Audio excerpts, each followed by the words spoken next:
Je m'appelle Mélanie, j'ai 25 ans. J'ai préparé mon CAP donc à l'école Futura l'année dernière en 2017 et là je suis en cours de préparation du brevet professionnel.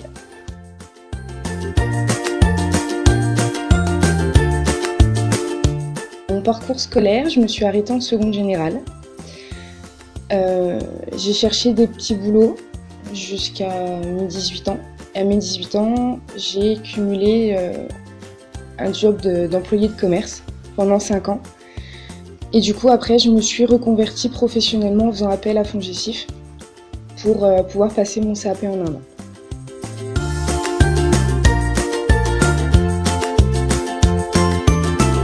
J'avais une ancienne collègue justement qui a fait une reconversion professionnelle, qui a fait ses études à l'école Futura, qui m'en a parlé quand moi je lui ai parlé de mon projet. Du coup, je me suis renseignée sur l'école et quand j'ai vu les taux de réussite qui étaient très bons, je me suis dit c'est cette école-là que je dois intégrer pour mon projet, pour réussir.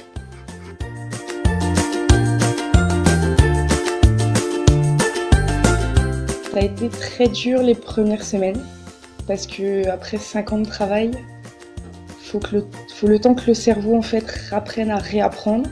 Il faut s'organiser, jongler entre le travail, la vie de maman, la vie de famille, etc. Mais après, c'est une question d'organisation et une fois qu'on est organisé, tout se passe bien.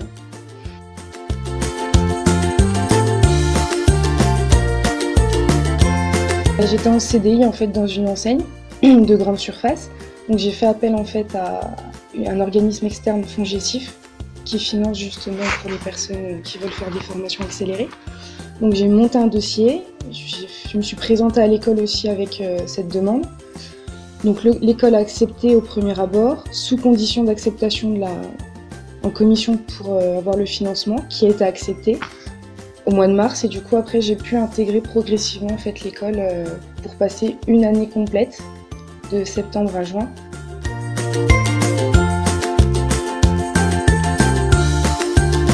L'avantage de l'école Futura, c'est qu'on fait plein de représentations extérieures. Le salon des seniors, Apprentissimo, on a fait aussi coiffer des mannequins pour le défilé du Castel à Dijon. Et salon des seniors, ça a été vraiment une bonne expérience parce que du coup, avec mes camarades, on a joué le jeu à fond sur le thème de la pin-up. Donc on a joué le jeu au niveau du maquillage, du coiffage, des habits. Et c'est vrai qu'on a pu faire des rencontres avec des professionnels ou même des personnes qui voulaient prétendre à faire des formations.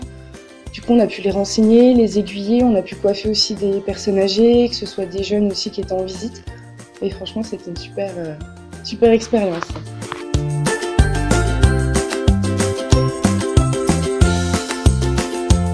C'est un peu plus dur et un peu plus poussé, mais l'équipe pédagogique et même la directrice sont là pour nous aider, nous aiguiller, nous pousser pour la réussite. Donc, après, il faut juste s'organiser, c'est tout.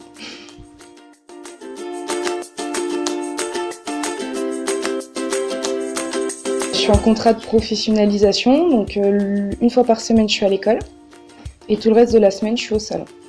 Donc on peut travailler la pratique beaucoup plus régulièrement du coup, tout en ayant la première année en théorie et la deuxième année en pratique.